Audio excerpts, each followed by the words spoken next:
Om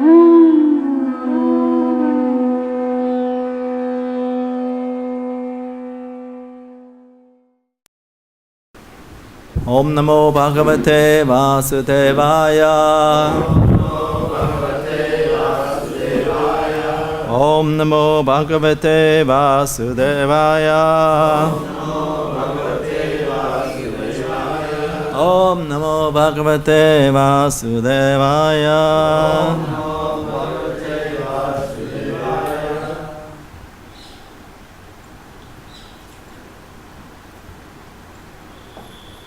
We read from Bhagavad-Gita, 2nd chapter, text 31. Svadharmam api javekshya na vikampitum arhasi dharmyat thi yudhach Shreya Anyat Kshatriyasya Na Vidyate Svadharmamapi Chaveksha Svadharmamapi Chaveksha Na Vikampitum Arhasi Na Vikampitum Arhasi Dharmyati yudhayat shrayanyat Dharmyati yudhat shrayanyat Kshatriyasya navidyate Kshatriyasya navidyate Svadharmam, one's own religious principles. Api, also. Cha, indeed. Aveksha, considering. Na, never. Vikampitum, to hesitate. Arhasi, you deserve. Dharmyat, for religious principles. He, indeed. Yudhat, then fighting. Shreya, better engagement. Anyat, any other. Kshatriyasya, for the Kshatriya. Na, does not. Vidyate, exist. Translation purport by Divine Grace Srila Prabhupada Ki Jai. Considering your specific duty as a Kshatriya, you should know that there is no better engagement for you than fighting on religious principles, and so there is no need for hesitation. Purport. Out of the 4 orders of social administration, the second order, for the matter of good administration, is called Kshatriya. Kshat means herd. One who gives protection from harm is called Kshatriya. Trayate, to give protection. The Kshatriyas are trained for killing in the forest. A Kshatriya would go into the forest and challenge a tiger face to face and fight with the tiger with his sword. When the tiger was killed, it would be offered the royal order of cremation. This system has been followed even up to the present day by the Kshatriya kings of Jaipur state. The Kshatriyas are specially trained for challenging and killing because religious violence is sometimes a necessary factor. Therefore, Kshatriyas are never meant for accepting directly the order of sannyas or renunciation. Non-violence in politics may be a diplomacy, but it is never a factor or principle. In the religious law books it is stated, Ahaveshu mito nyonyam shikam santo mahikshitaha yudhamana param shaktya svargam yantya paran mukha yagyeshu pashavo brahman hanyante satatam dvijay samskrita kilamantrascha tepi svargam avapnuvan.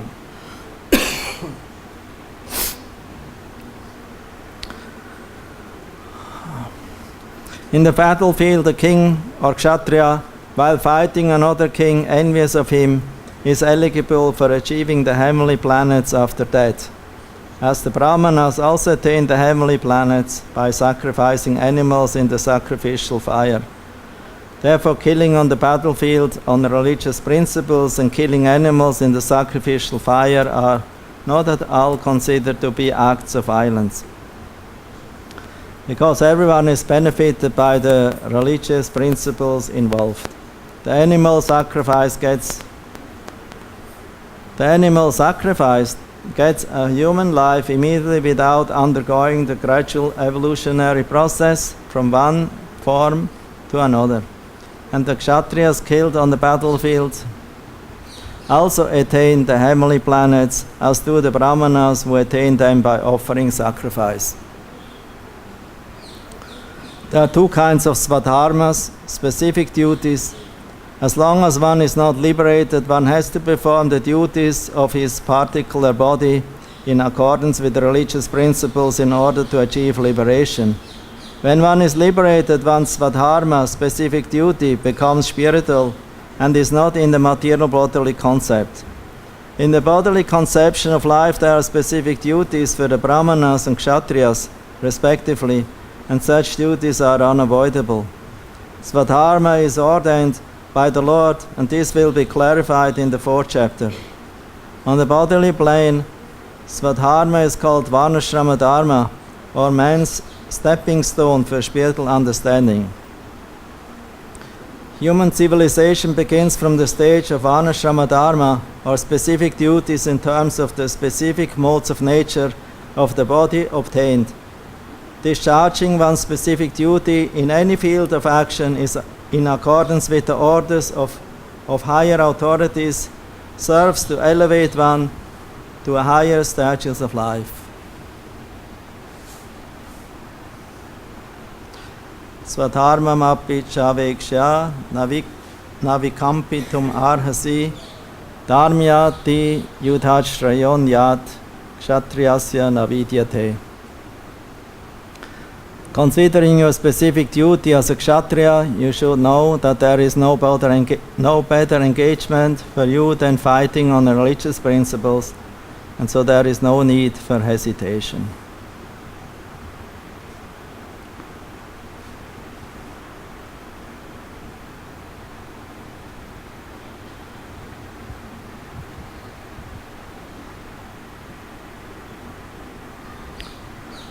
Om Agyatimaranyasya Gananchana Salakyam Chakshurun Militam Yena Tasmai Shri Gurave Namaha.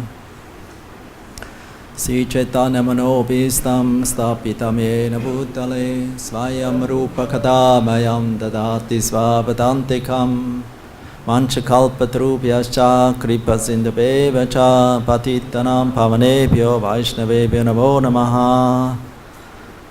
Vande Sri Krishna Chaitanya Nityananda Sahoditao Gaudadaya Pushpavanto Chitta Shanto Tamonodao He Krishna Karuna Sindhu Dinabandha Jagatpate Gopisha Gopika Kanta Radha Kanta Namostute. Hare Krishna Krishna Krishna Hare Hare Hare Rama Rama Rama Hare Hare.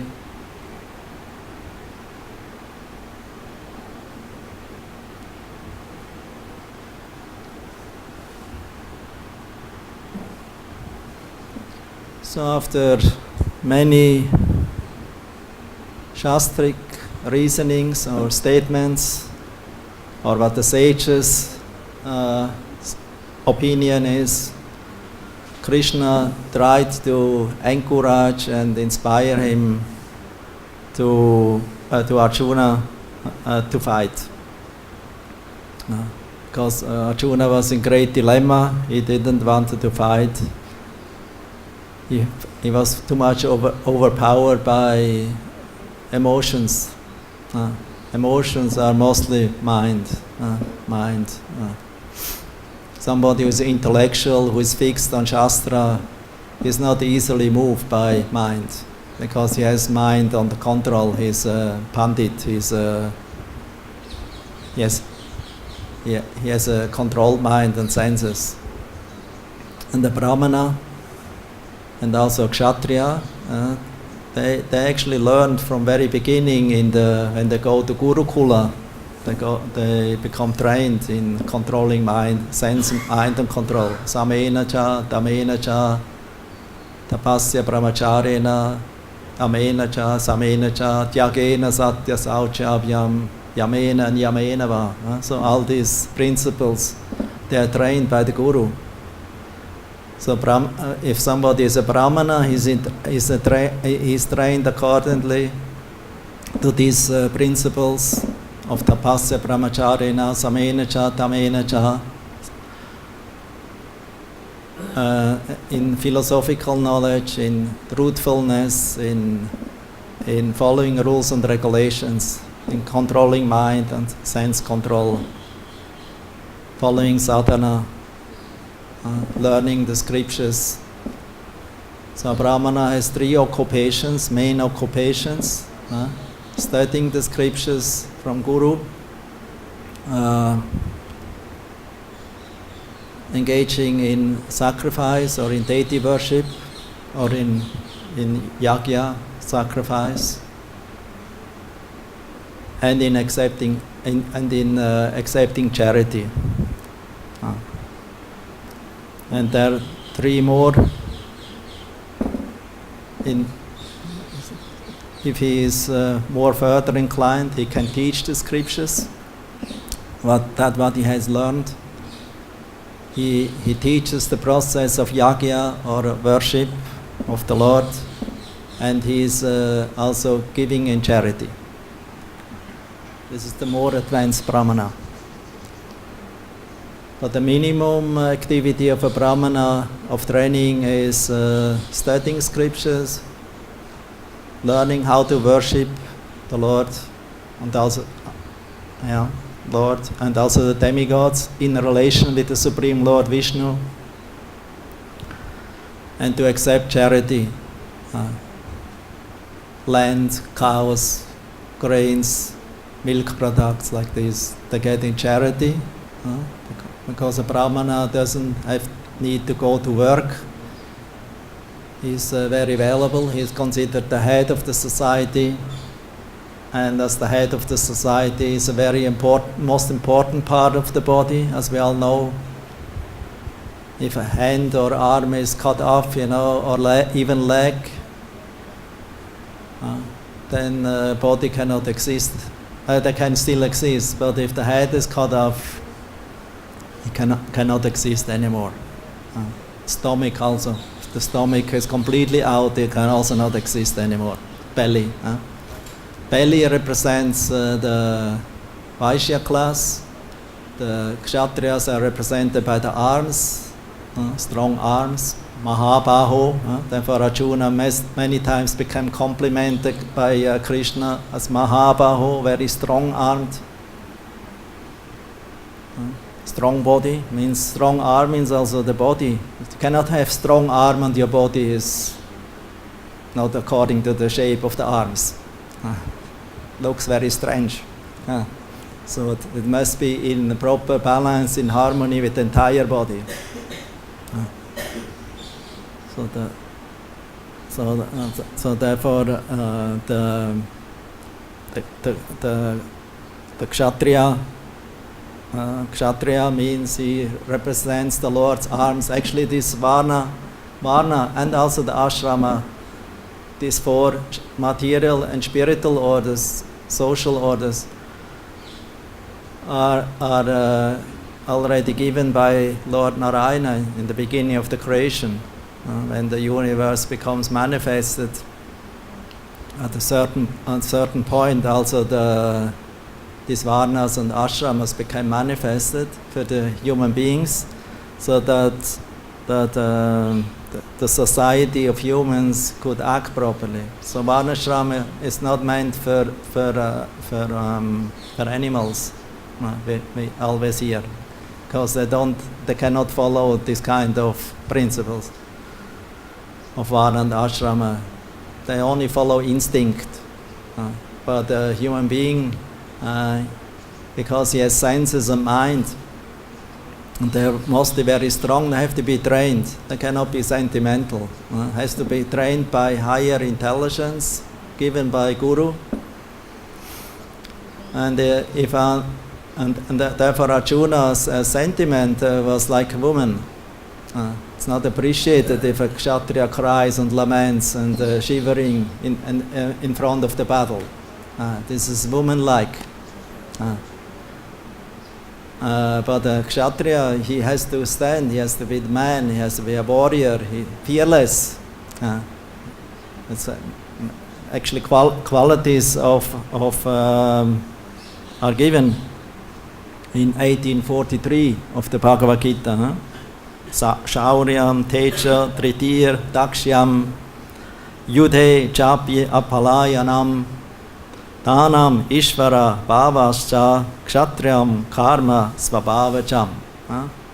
Heroism, means Kshatriya has to be heroic. He cannot run away from the battle, turn his back against the battle, and he's a renegade, he's a weakling, he's afraid. So that's unheard of a real kshatriya.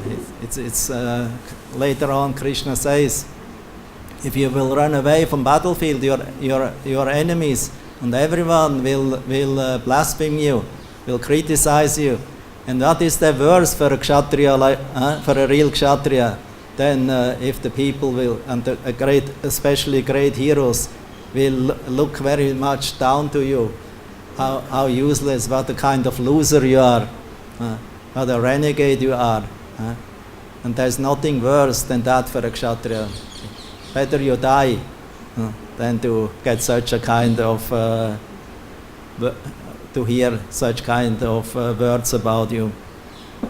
So kshatriya first he has to be trained in heroism, in fearlessness, in courage on the battlefield, to encourage enemies.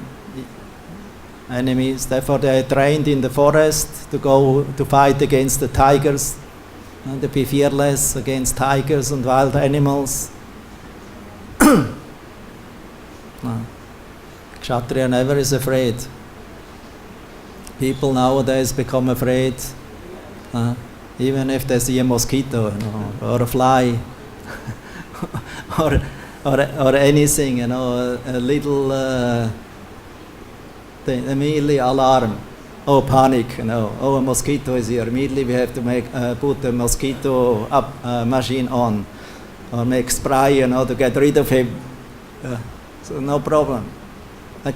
Like we hear for Karna. Karna was kshatriya, but nobody knew, because he was considered the son of Radheya. So his mother name was Radha. I think they were fisher family, and he was found by the husband of Radha in a river, in a basket, Kunti, because it was her firstborn child from Surya. So she was very young at that time, not married. So she didn't want to get a bad name. The people speak rumors. She went with other men. She got a child already. Nobody would marry such a girl. So she thought, better I renounce this child. She put it in a basket and put it in a river and floated away. And then this fisherman, he found that child. He had natural armor, means armor, golden armor on his body, and earrings. Therefore his name was Karna. He was already born with the kshatriya symptoms. So he was grown up as son of this Suta, the means of this fisherman, who was not in very high range social order. And nobody knew that he was a kshatriya. But because although he was born he was grown up under a fisherman or a very simple family. He had because he had a Kshatriya, I would say, codex. His DNN, his how would say, his gains. That means his Svadharma. It was already in his blood, Kshatriya blood. That means even he was grown up with not Kshatriya family, his Kshatriya nature was completely manifest. And he also wanted to get training. He wanted to get training. He wanted to get weapons. So we went to Parashuram. But there was a problem with Parashuram, because Parashuram was a sworn enemy of the Kshatriyas. He decided, every Kshatriya who comes near me, whom I see, I will kill him. And in this way, 21 generations of Kshatriyas he killed. He removed from the earth. So Karna, he knew, I cannot go to this great master, Param master, great master, greatest, this Ram, Parashuram. I have to disguise myself and tell him I'm a Brahmana. Because only a Brahmana, he will teach the science of Dhanurveda. Not to Kshatriya. Kshatriya he would immediately kill. So Karna came in disguise of Brahmana. So when Parashuram asked him, what is your Varna? So he thought, I'm Brahmin.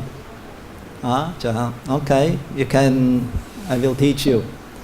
So he gave him many mantras and lessons in martial art, Dhanurveda. And one time when Parashuram took rest,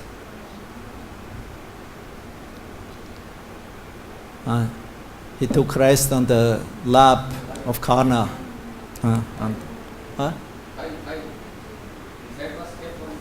Yeah, here, lap. It's a laptop. Like the computer is a laptop, you keep him on the lap or tight, as you like. Indian is tight. In America or in English we say lap, the lap, mother's lap or man's lap. So he took rest here because it's like a cushion, like a pillow. He had strong muscle, so it's very soft. So Guru put his head there and rested. In the meantime, a scorpion came. Scorpion, very little, but very poisonous, can kill you. So the scorpion started to stitch Karna. But Karna thought, I cannot move myself or cry out now out of pain, because otherwise my Guru Maharaj will wake up, right? So he was very, very cautious about not to wake up Guru. But then when the time came when Parashuram awoke, he saw blood flowing everywhere. And his disciple's leg was completely swollen. So, what happened? Oh, a scorpion bite me. Oh, you are not a Brahmana. You must be a Kshatriya. You cheated me. Because no Brahmana can tolerate a bite or I would say, from the thorn of a scorpion, He would scream up to the sky, And he cursed him. So they say that he was cursed, that he will forget the mantra in the time when he is needing it on the battle. The mantra what he needed. So therefore, Kshatriya is very tolerant. He's very, he's not weakling. He's very heroic, and he has great power, great power, very, very great influence. That means if a kshatriya appears, he has such an aura, such a powerful aura or influence that comes from his body, such a self-esteem, no complex, no fear in his face or any any emotional to something that is around him. He's completely sober, very, very. This is called in Sanskrit tejas. Tejas. That means he was very influential, powerful, and also powerful in his whole presence, in his personality. Nowadays, people also go in school to learn this kind of self-esteem and power. But for what? For your own sense gratification, for your own success in material life. But the kshatriya was trained to be powerful, so that he could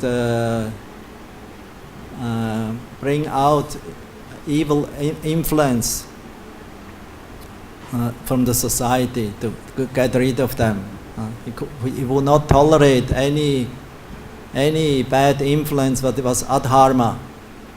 Like for example, when Maharaj Parikshit was encountering Kali Yuga, he was a Shudra in disguise, and he wanted to kill cow and bull. He cut already 3 legs of the bull, Dharma.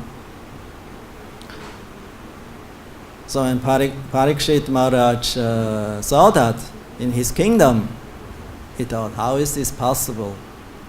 How is this possible? I don't believe my eyes that such a personality is in my kingdom, and he is harming a bull and cow,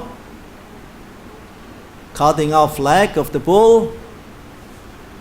So his eyes became very fiery red, he could not tolerate. And Prabhupada writes in the purport, a kshatriya, he cannot tolerate deviation. He cannot tolerate adharma. Because if he sees something adharmic or against the dharmic rules in his country, in his kingdom, he immediately takes the sword. He becomes angry. He's not sentimental to get rid of this culprit and kill him and punish him immediately. Nowadays, if he would tolerate, if the king or government tolerates culprits like that, killing cows and perform so many adharmic activities, what will happen? Everyone becomes infected by adharma. Therefore, adharma has to be under control of powerful king. That's the king's duty. With the brahmanas together. Together, it's a good team. Unfortunately, in Kali Yuga, brahmanas and kshatriyas not good together anymore. Kshatriyas lost respect to brahmanas, and brahmanas also lost respect to kshatriyas. It happened directly after Kali Yuga entered, after Krishna disappeared from this world. This relationship and cooperation of Brahmana, Kshatriyas, and then what to speak of Vaishyas and Shudras, and the whole society became completely corrupted, became completely degraded, because the Kshatriyas and the Brahmanas, the head and the arms, the most important part of the body, became corrupted, became corrupt, became degraded. They didn't follow themselves dharma anymore. Nowadays, therefore, it is said in Kali Yuga there is no Kshatriya and Brahmanas anymore, practically, although they are born in such families. But you see on their symptoms, on their activities, guna and karma, on their habits, that are actually not Kshatriya and Brahmana, that are actually Shudra. They are all servant of somebody. and servant especially of money.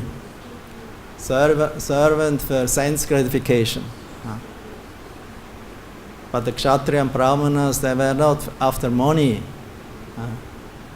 If money was there, they engaged in the service, in their activities for protecting the kingdom and of culprits and of bad elements, adharmic elements, to get them rid of them.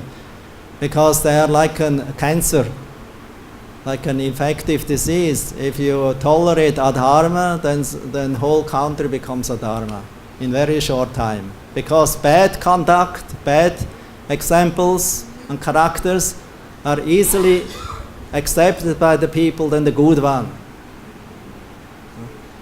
That's the nature. One easily accepts the bad elements than the good ones, because the good one we have to endeavor. We have to endeavor for it. You have to work hard for it, to train good conduct, truthfulness, austerity, sense and mind control, studying scriptures,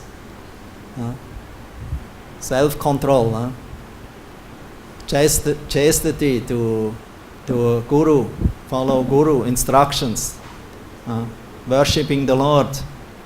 This is general rules by the Kshatriyas and the Brahmanas of all the higher castes, because in this way Dharma is protected and introduced and becomes very strong in the society.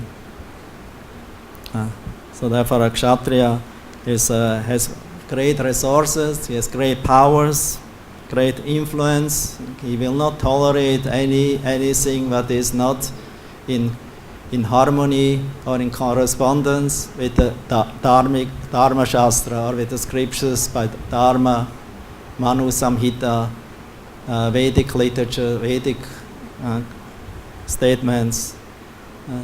He immediately has to do it. Otherwise, if he will not do it, he cannot be a king. He's not a Kshatriya if he closes an eyes in so-called peace and tolerance.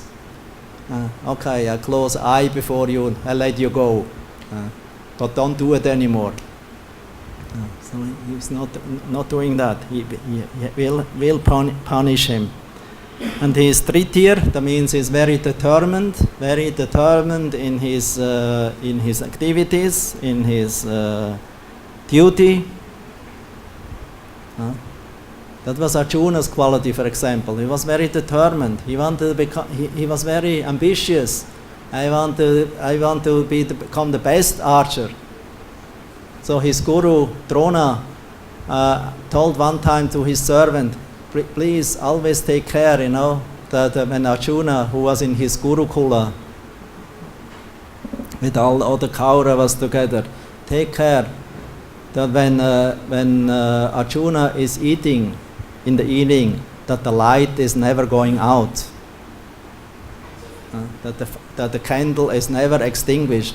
But one time, there was a storm, and the candle was extinguished by the storm, and Arjuna was eating, and he started to eat still as without light. So he got the enlightenment. If I can eat without light and find them out, to put the food in, that means I can also release arrows in the night without seeing the target.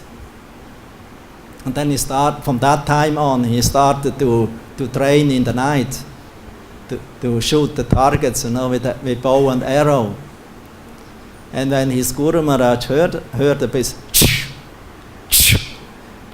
middle in the night, so Drona wakes up, comes out of the house, and what he's seeing? Arjuna is exercising, training with bow and arrow, shooting on target without looking at it, just by sound. So he embraced him.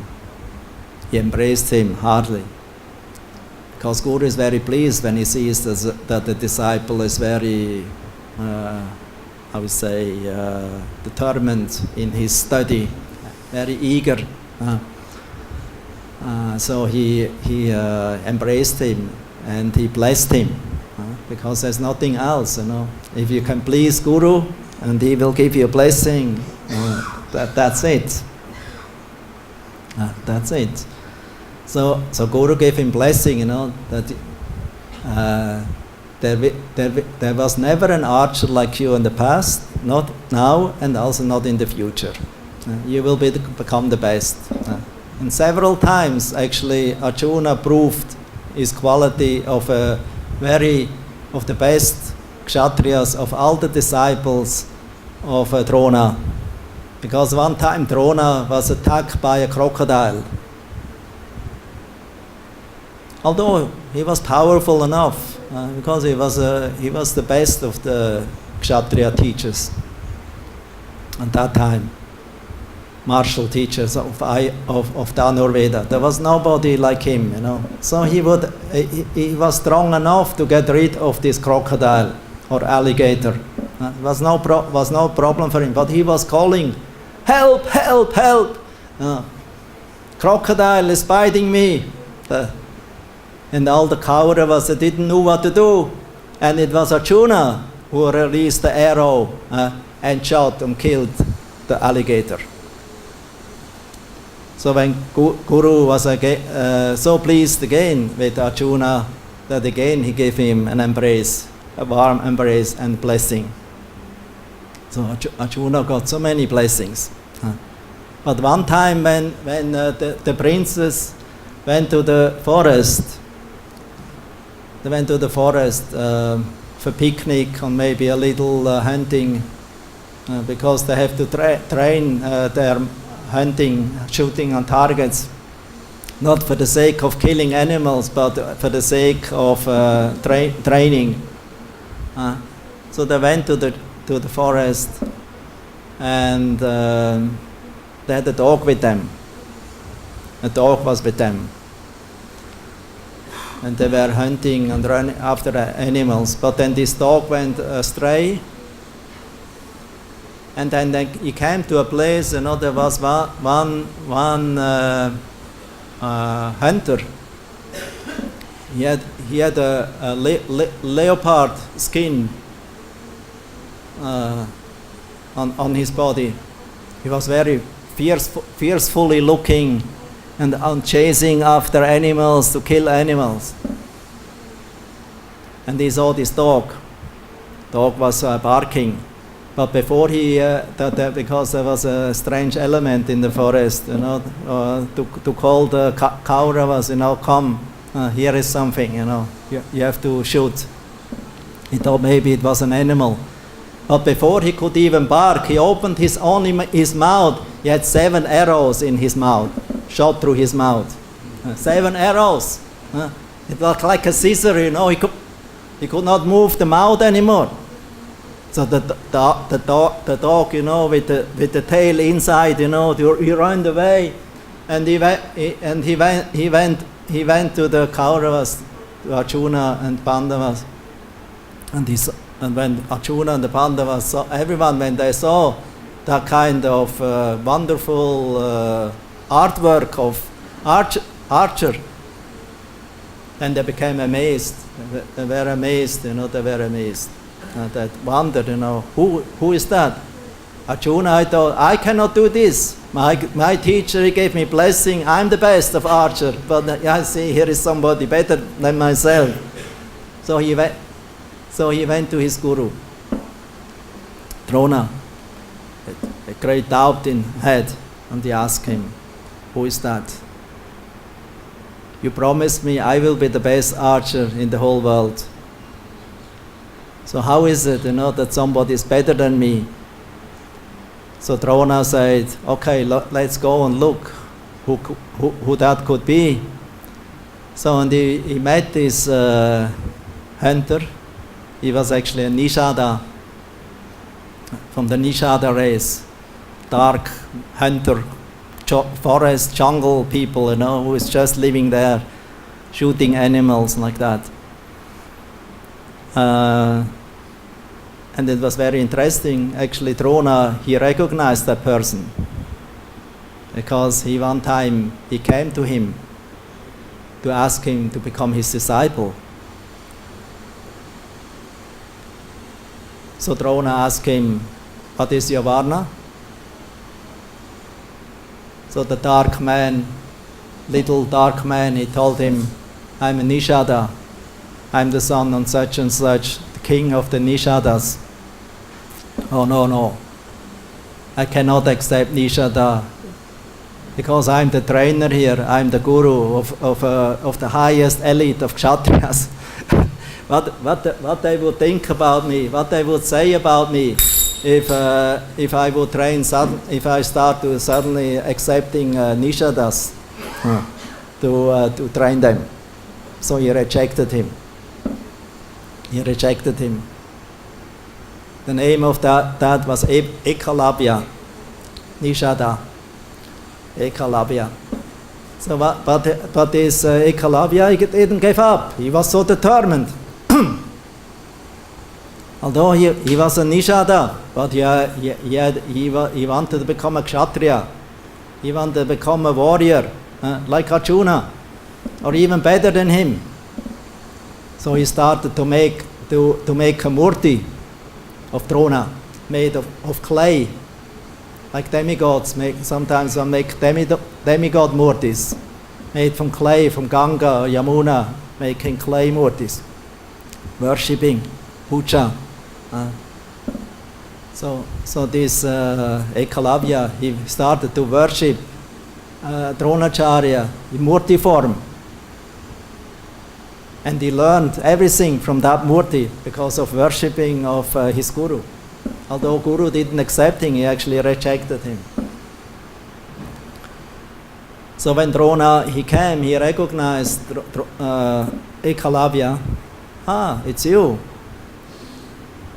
And Ekalabhya, when he saw his teacher, immediately approached him and offered dandavat, pranam, touching his feet.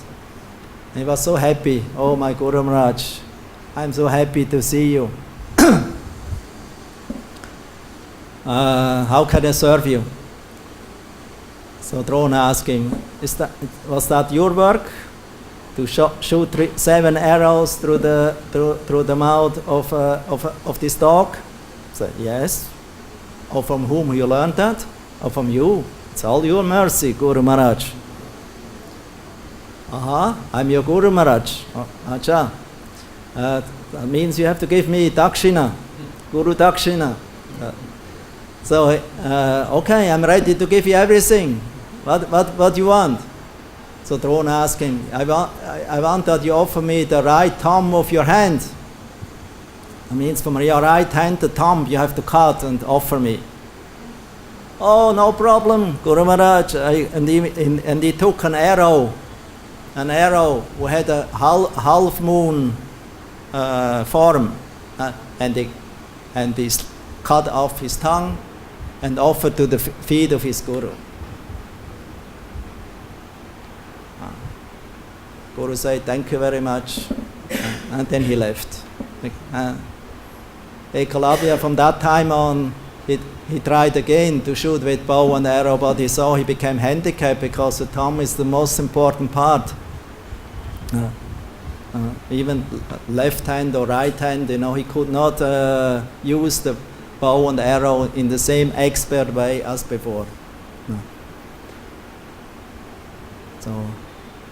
So anyway, there's a lot of discussion about this Ekalabhya story. Was it right? Was it wrong? It is clear that Ekalabhya, he was a Nishada. Although he had an appreciation of Drona as a guru, he had a proper attitude as a disciple. He was very dedicated, surrendered, but his motivation was not so clear. His motivation was he wanted to be better than Arjuna. He wanted to be a great hero like Arjuna, or even better, so that I can show the whole world, it's me. So that was a false ego. In Arjuna there was no false ego for self-aggrandizement. that I'm the best for myself. Because Arjuna, he was a son of the Kuru line, Kuru dynasty. So he was, how say, proper conduct, proper motivation, proper dharma, follower of dharma. Nishadas don't follow dharma, they follow adharma. They're killing so many animals. Of course, for them it's all right because that's their birthright. But they're not, because they don't belong to the civilized system of Varna and Ashrama. Of Varnashram. The problem is if such persons will become in power or very famous, they will not do good for the people. They will only create harm. They will not protect the dharma. And therefore, it was proper that Drona rejected him, because he was wrongly motivated, and he was not qualified to become a real kshatriya in his mentality. In his gains, he had not his qualification. There's an example of a cobbler, shoemaker. A shoemaker, a cobbler, he became once a king. So the minister came and asked him, what kind of instruction you give? So the cobbler, he told, from now on, all the money should be printed in form of leather, because that's the only thing what he knew, how to produce shoes from leather, from the skin of animals. So he told, from now on, all the money should be made of skin of animals. So the ministers understood, he's not a proper king, because he's a king in dress, but he has a cobbler or a shoemaker mentality. So he's not okay. No. So he's very determined.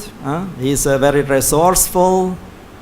He's not a beggar. He has many kings and opulences on his feet. Everyone is surrendered. Therefore, when King Yudhishthir became established as the king of the world, Krishna wanted the Rajasoya Yagya is performed.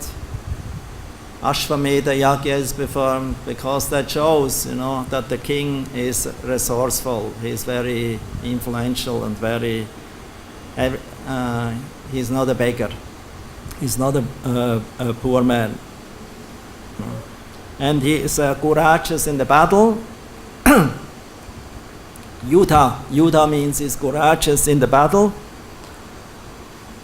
His generosity is very great. Generous that means whoever comes to him, he will give. Even his own body. Sometimes we hear somebody is given.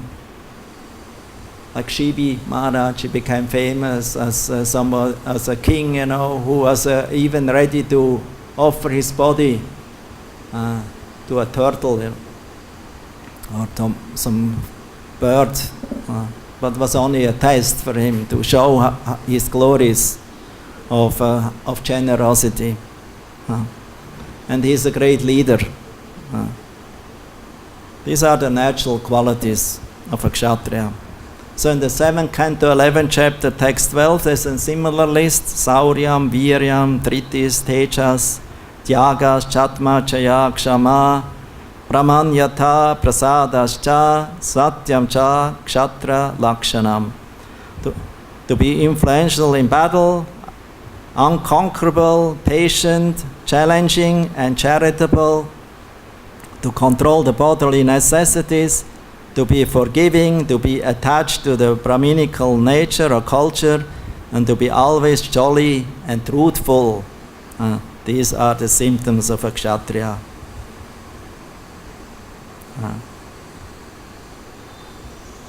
So Arjuna was such a kshatriya.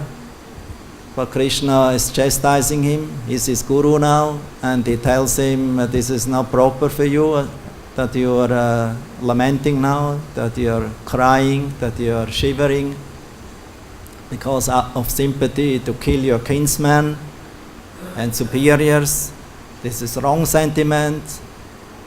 This is on the bodily platform. This is not according to your Svadharma as a Kshatriya, because every Varna has a Svadharma. That means nature. Like for a Kshatriya is in the mode of passion, so that he's naturally he is very bold, he's very courageous, heroic,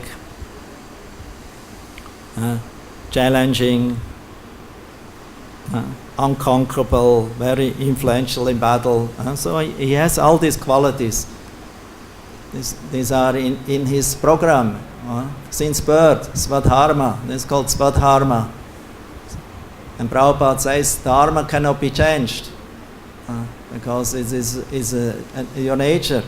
Therefore, later on in Bhagavad-Gita 1847, Krishna says it is better to engage in one's own occupation, even though one may perform it imperfectly, than to accept another's occupation and perform it perfectly. Duties prescribed according to one's nature are never affected by sinful reactions. So again, this is Svadharma is enforced here by Krishna. Better to engage in your own Svadharma than to follow someone else's Svadharma, even perfectly. Better to perform your Svadharma imperfectly than someone else's Svadharma perfect. So Arjuna wanted to accept the profession from someone else, of a Brahmana, to renounce. But Prabhupada writes in the purport, for a Kshatriya renunciation, sannyas is not possible. They don't take sannyas. Kshatriya will maybe take vanaprastha, going in the forest to retire with his wife, sometimes alone, sometimes with his wife. But he's not accepting sannyas. He's not become a renunciate like a sannyasi, completely renouncing his duties. So Kshatriya is very duty bound. He follows his occupation. For that he is trained. He has that in his blood, and he's never deviating from that. He never tries to change now, because now out of fashion maybe I like to accept another profession. No, he stays to that profession, because in this way, by the strong varnas of Brahmana, Kshatriya, Vaishya, Shudra, these occupations are, I would say, taught since birth by a family who follow such occupations. So naturally the child grows up in this environment and becomes a very good businessman, or Kshatriya, or Brahmana, or even Shudra. It's all quality. And Prabhupada also is pointing out that two kinds of Svadharma. That means the Svadharma occupation of your Varna, according to your nature and the family you're grown it, or according to Guna and Karma, even if you are not born in it. You can be Kshatriya, Brahmana, or whatever. According to Narada Muni, in the Bhagavatam, he states that statement. And the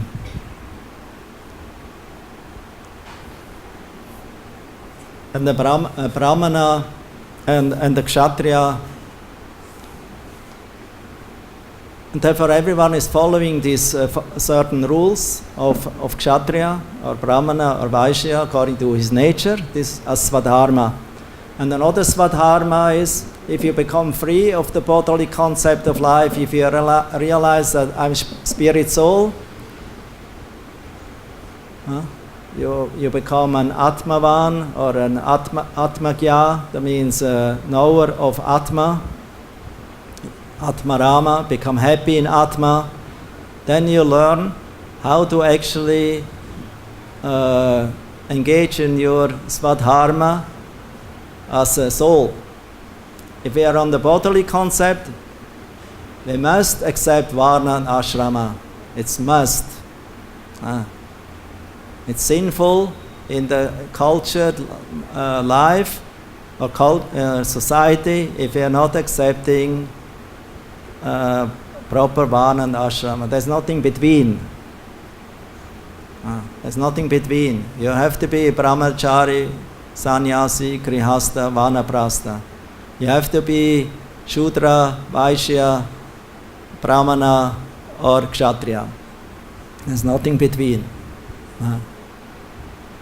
So that means we have to be trained in one's occupation if we are still on the bodily concept of life, and if you are gradually becoming transcendental or detached from the bodily concept of life, receiving higher knowledge, Atmagya, of self-realization or of Krishna consciousness in bhakti, then you are trained according to the soul's dharma to be an eternal servant of Krishna. This is the soul's dharma. Jivera Svarubhai Krishnera Nityadas. It's a statement by Prabhupada from one lecture. This way or that way, you must have to fight. If you think that you are not in the bodily concept of life, then it is my order, you must fight. If you think that you are in bodily concept of life, then you are a Kshatriya, you must fight. Both ways you have to fight. This is Krishna's conclusion. So Krishna's conclusion is, if you are in the bodily concept of life, you have to fight according to the laws and the Kshatriya codex. You have to fight. You cannot run away. You cannot stop. You cannot become ahimsa. For Kshatriya, there is no ahimsa. If he is in contrary, it is called himsa. It's violence if he is not fighting against when there is an opportunity to fight for dharma. And there was a problem because there were so many adharmic elements in Kurukshetra are right there against the Pandavas and against Krishna, headed by Duryodhana and so on. There were adharma elements in it. They were not surrendered to Krishna. They were not surrendered to the Supreme Lord. They didn't actually listen to the Lord. They only have self-interest. They were very egoistic. Therefore, Krishna decided they all have to die. Only the Pandavas and a few others will survive. Because Krishna's Kala is the time. So he decided like that. So therefore, he said, if we are following Kshatriya codex, we have to fight. And if we are a devotee, you have to fight. Under Krishna's instruction. Like Lord Chaitanya. He said, I'm not a Brahmana, Kshatriya, Vaishya, Shudra. I'm not a sannyasi, a brahmachari, grihastha, or vanaprastha. So what I am? I'm the servant of the servant of the servant of the Lord of the Gopis. Gopi, Kamalayor, Dasa, Daso, Anu Dasa. Gopi, Kamalayor. So, Gopi, Partha, Kamalayor. So I'm the servant of Lord Krishna. This is my eternal occupation. And if one accepts this occupation, who is identical with your soul's nature to serve Krishna, then you're not obliged anymore to fulfill your obligations to the sages, forefathers, demigods, etc. and society, because you are pleasing the Supreme Lord, who is the root of everything. So if you are watering the root, naturally everything of the tree will become nourished. So you don't have to satisfy each and every part of the tree. You only have to satisfy Krishna. Tasmin tushta jagat tushta. So if Krishna is satisfied, then everything will be fine. And Krishna came again in Kali Yuga as Sankirtan Purusha, as the inaugurator of the Sankirtan movement, Sankirtan Pita, and he set the seed of the tree of Bhakti, the Saya tree, and he ordered all his descendants, to take these fruits of love of Godhead and distribute it, whomever you meet, wherever you go. It's the birthright of everyone born in Bharatvarsha to take up this mission of Lord Chaitanya to spread Krishna consciousness, to share these fruits of love to Krishna to others. Prema Pala Dana. Prema Pala. This Prema Pala, this fruit of Prema, should be distributed, eat and relish and distributed. That is Lord Chaitanya's order for the benefit of others. There's two kinds of motivation, Shreya and Prayas. Praya means selfish. I only do whatever I like, whatever fits to me. But Shreya, Krishna therefore asks, Arjuna, work for the Shreya, for the ultimate good. Not only for yourself, what you think in your mind, but the ultimate best thing to do for the society, for the people. Ete vachan vasapalyam dehinam iha dehishu pranar arta diyavacha shreya acharanam sada. So that is Lord Chaitanya's instruction. By quoting Lord Krishna, when he entered the forest, he was saw all the trees full with fruits and flowers, and he was telling, just see these trees, they're so charitable, so munificent, they're giving them free, humble, they're bowing down, they're giving so much fruits. They're not useless trees. Like when Prabhupada came to America, he asked what kind of trees are these and if they have fruits, and then they say no fruits. They say, oh, not so good trees. It's better to have trees with fruits because they bow down and they give so much nourishment for the people to eat. So they're very munificent, very great souls, these kind of trees. They're very pious. And Lord Chaitanya told that everyone should become like such a tree and offer their body, their possessions, their prana, artha, diya, vacha, their words, their intelligence, for the ultimate benefit, shreya achara, for the ultimate benefit of the people and of the conditioned soul, so that they can find about the supreme goal of life. Prema Panchama Purushartha, Prema Pumartha Mahan. So this is the duty we receive from Lord Vishwambar, Lord Chaitanya.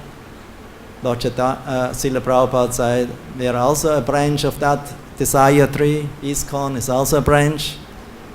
So if we want to be nourished and maintained by the transcendental Mali, the gardener of that tree, Sri Chaitanya Mahaprabhu, then we have to execute his order and fight.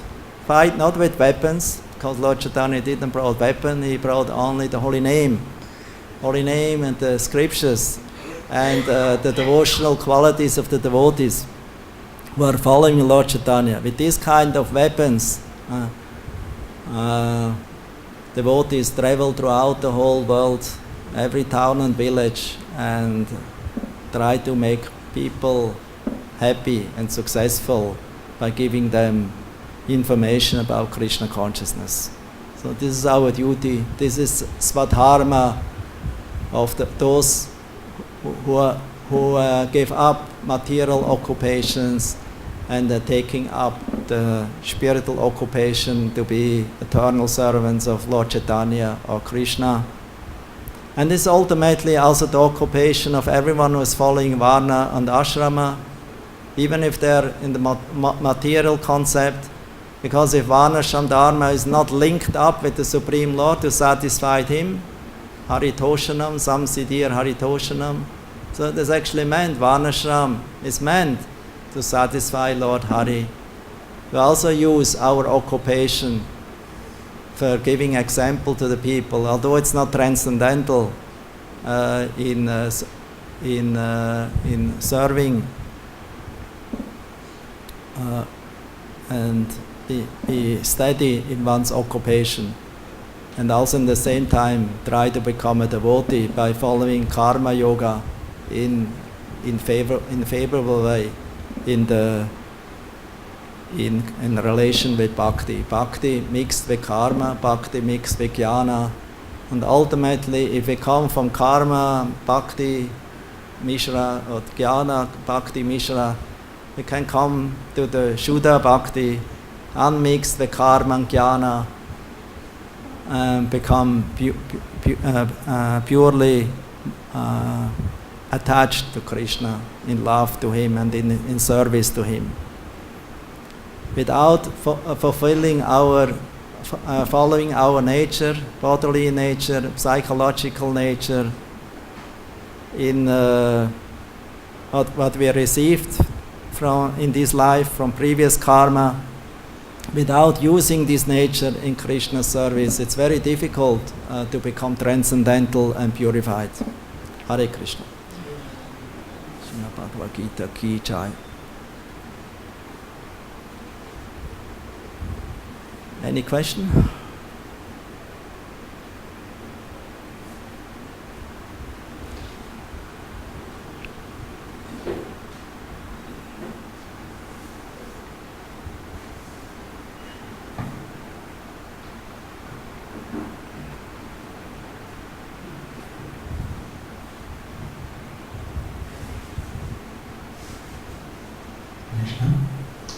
Prabhupada mentioned the Tapat. Those days, Kshatriyas would go to forest and kill tiger. That days, when practice is there, Kshatriyas kill that tiger, they will be at the... Can you speak without microphone? Without? Those days, Kshatriyas go to forest and kill tiger. They used to wear tiger's veil.